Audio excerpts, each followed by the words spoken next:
Юр бусын ухаантай хоёр хүн үнэхээр жирийн амьдралаар амьдарч чадах болов уу?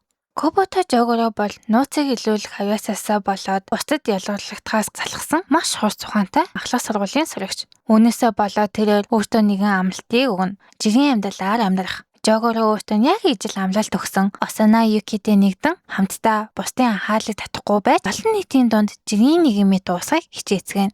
Гэвч энэ нь удаан үргэлжилдэг. Алга болсон цонх, шалгалтын дундуур гинтийн чимээ, хулаалагдсан дугуй гээд ямар ч жижиг зүйл байсан. Жогоро өөрийгөө барьж чадалгүй нэг л мэтгэд юу, яагаад, яаж болсон гэдгийг олох гээд л улаараа сууна. Усанаач мөн идүүтэй гимцэнгүү харагдагч гаднах турханд нь хууртагдаж болохгүй шүү. Тэд таавар бүрийг тайлах бүртээ хүссэн энгийн тайван амьдралыг хасаад л байдаг. Гэхдээ Жогоро хэрэг мөртгөө зогсоож чадахгүйтэй адилхан Усанаач мөн өшөө агуултаа зогсоож чадахгүй.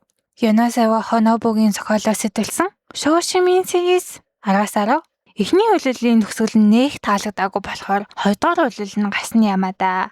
Өдөр бүр нэг аним.